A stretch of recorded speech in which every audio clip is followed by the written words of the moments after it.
بیان کرتے ہیں کل المسلم علی المسلم حرام دموہ و مالہ و ارزہ،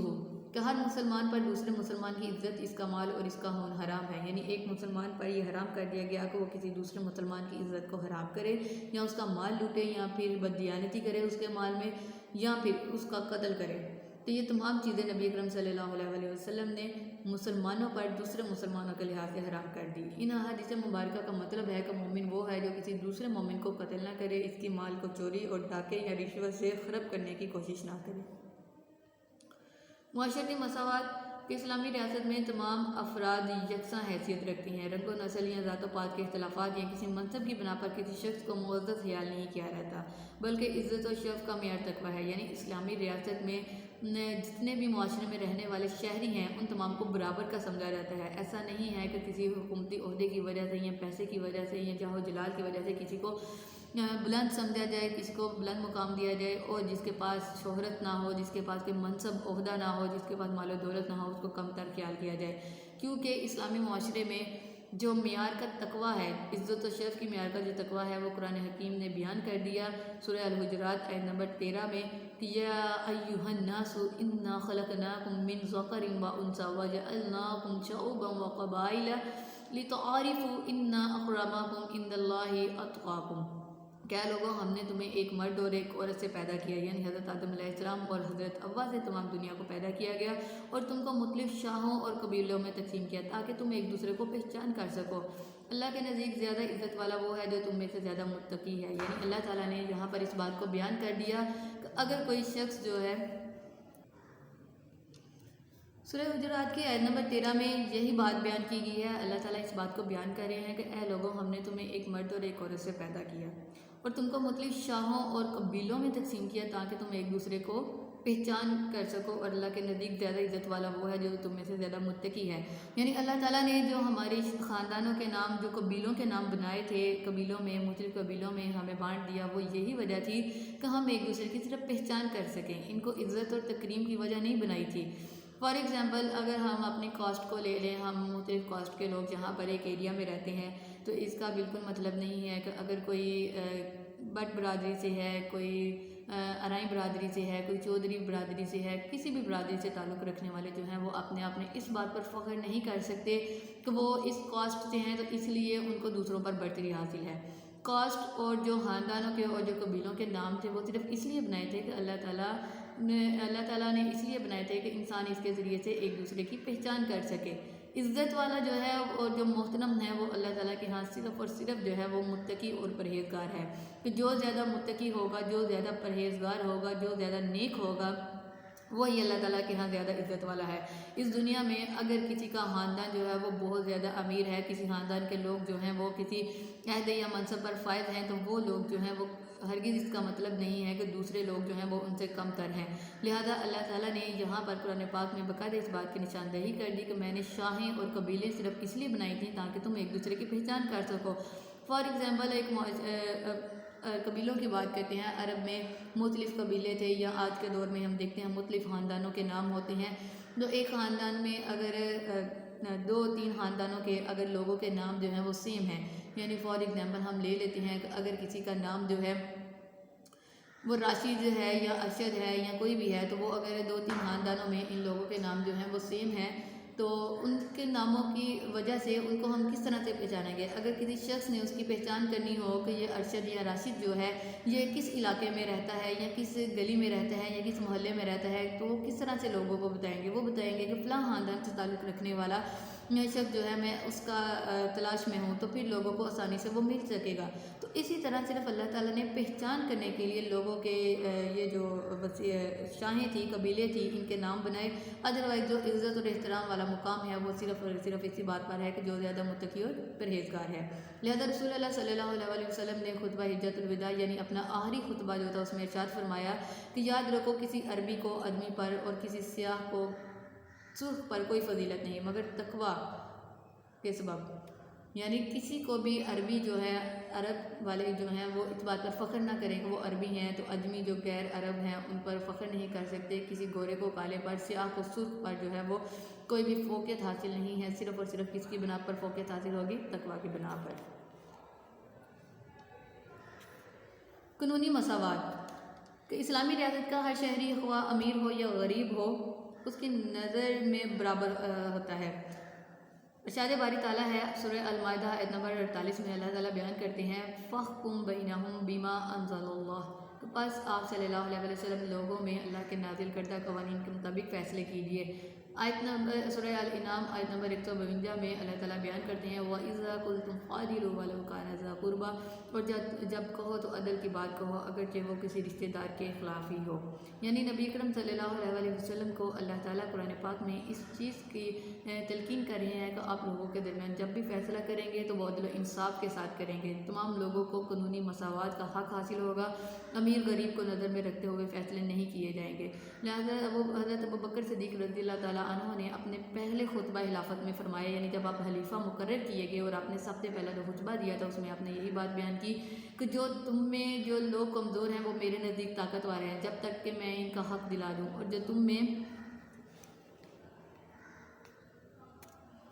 میں سے جو طاقتور ہیں وہ میرے نزدیک کمزور ہیں جب تک کہ میں ان سے دوسروں کے حق وصول کر لوں انشاءاللہ۔ یعنی آپ نے کہا کہ میرے نزدیک جو کمزور ہے وہ طاقتور ہے، کب تک وہ طاقتور ہے؟ تاکہ میں اس کا حق اس کو دلا سکوں، اور میرے نزدیک کمزور وہ ہے جو طاقتور ہے، وہ میرے نزدیک کمزور ہے کہ میں اس کا حق لے کر دوسروں تک پہنچاؤں۔ الغرض اسلامی ریاست کی ذمہ داری ہے کہ وہ شہریوں کو ظلم و ستم سے بچائے اور ہر امیر اور غریب کو بلا معاوضہ عدل و انصاف مہیا کرے۔ اس کے بعد حق اجتماع، تمام شہریوں کو یہ حق حاصل ہے قانون کہ وہ اکٹھے ہو کر کوئی بھی تنظیم سازی کر سکتے ہیں، کوئی بھی ٹیم بنا سکتے ہیں، کوئی بھی تنظیم بنا سکتے ہیں، لیکن بشرطے کہ وہ تنظیم جو ہے وہ قانون کے خلاف نہ ہو۔ اس کے علاوہ عدل و انصاف، ہر شہری کو جو ہے وہ عدل و انصاف کا جو حق ہے وہ اللہ تعالیٰ نے دیا ہے، لہذا اسی کے بارے میں اللہ تعالیٰ نے ارشاد فرمایا سورہ النحل آیت نمبر 90 میں کہ ان اللہ یامر بالعدل والاحسان، کا بے شک اللہ تعالیٰ عدل و احسان کا حکم دیتا ہے۔ لہذا اسلامی تعلیمات میں عدل و انصاف کا مطلب یہ ہوا کہ ہر شخص کے ساتھ بلا رعایت وہ معاملہ کرنا جس کا وہ حقدار ہے۔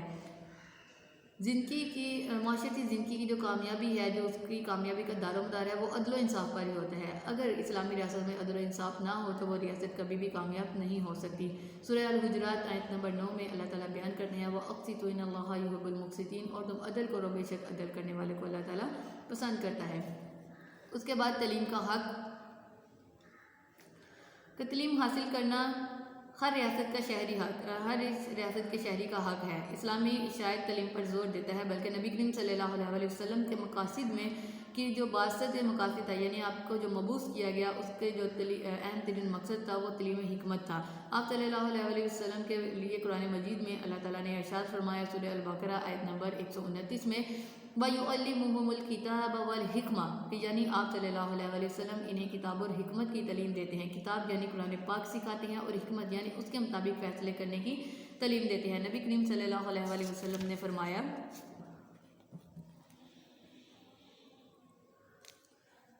طلب العلم فریضہ علی کل مسلم، کہ علم حاصل کرنا ہر مسلمان پر فرض ہے، خواہ وہ مرد ہو یا عورت ہو، علم حاصل کرنا ہر ایک پر فرض قرار دیا گیا۔ لہذا اسلامی ریاست کے ہر شہری کا یہ حق حاصل ہے کہ وہ تعلیم حاصل کرے، اور آپ صلی اللہ علیہ وسلم نے اور آپ کے بعد خلفائے راشدین بھی جو تھے انہوں نے تعلیم کے لیے بہت اہم کام سر انجام دیے، تعلیم و تدریس کا انتظام فرمایا اور بہت ساری تعلیمی درسگاہیں جو تھی وہ قائم کی۔